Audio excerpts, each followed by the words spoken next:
In 1977, Voyager left Earth on a mission to explore the outer planets of our solar system. It was the second probe ever to leave the solar system, following in the wake of its twin, Voyager 1, which is 14.6 billion kilometers away from us right now. It's so far away that we can no longer get any signals from it. And that's kind of what's happening with Voyager 2. We're losing contact with it. But before we get into that, let's talk about everything that this spacecraft has seen since leaving our planet over 45 years ago.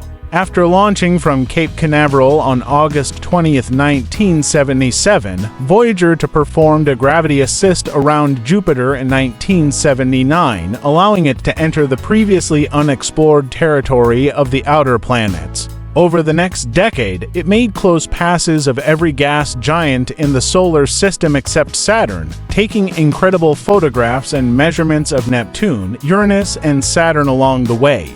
And then in 1989, Voyager became the first spacecraft to conduct a flyby of Neptune, giving us our first close look at this incredibly mysterious ice giant. During the Neptune flyby, Voyager discovered 6 new rings around the planet and captured an image of a large storm that was raging on Neptune's surface. This discovery earned Voyager the nickname the Storm Hunter. After completing its primary mission in 1992, Voyager 2 was given a new mission to explore the outer reaches of our solar system and search for signs of the heliosphere, a region of space where the sun's influence begins to fade and interstellar space begins. The spacecraft also began transmitting data on cosmic rays, dust, and magnetic fields in the region beyond Neptune. And in 2003, Voyager crossed the orbit of Pluto, becoming the first spacecraft to visit this distant dwarf planet. Although Voyager did not land on Pluto, it took some amazing pictures of the planet and its largest moon, Charon. The mission was considered a success despite the fact that NASA had hoped to have Voyager reach Pluto earlier and with more fuel. But due to budget constraints, they sent it on a trajectory that would take it farther out into deep space. Now, as I mentioned earlier, right now Voyager 2 is extremely far away from Earth, about 19.8 billion kilometers to be exact. That's about 130 times the distance between Earth and the Sun. It's so far away that it takes 16 hours for a signal from Earth to reach Voyager 2 and another 16 hours for a response to come back. That's a lot of time to wait for a reply. And unfortunately, because of this immense distance, Voyager 2 is running low on power.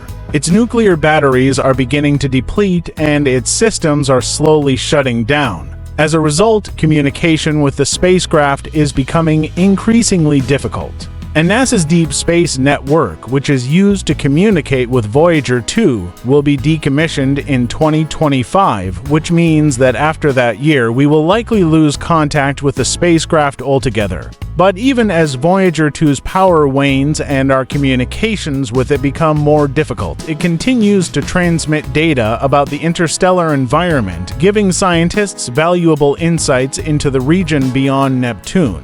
Scientists are hopeful that Voyager 2 will continue to transmit data for many years to come, providing us with a wealth of information about our solar system's outer reaches. It's really hard to understate just how far out Voyager 2 is. If you were to send a message back to it, assuming you could find a way to do it, it would take 16 hours for it to receive your message and then another 16 hours for a reply to come back. That's a lot of time to wait for a response. So, what happens now? What's going to happen to Voyager 2? Well, as I mentioned earlier, Voyager 2 is running low on power and our ability to communicate with it is becoming increasingly difficult. However, NASA has no plans to decommission the spacecraft yet. They're hoping that Voyager 2 will continue to transmit data for many years to come, providing us with a wealth of information about our solar system's outer reaches. In addition to its scientific value, Voyager 2 also has a certain sentimental value for those of us who remember its launch in 1977. It was the first spacecraft to visit all 4 gas giant planets in our solar system, and it's given us some truly incredible images and data. It's a remarkable feat of engineering and exploration that has captured the imagination of people all over the world. As we say goodbye to the 20th century and welcome the 21st century, we can look back on the incredible journey of Voyager 2 and the many ways in which it has changed our understanding of the universe. It's a legacy that will continue to inspire future generations of scientists and explorers. So keep looking up. You never know what you might see.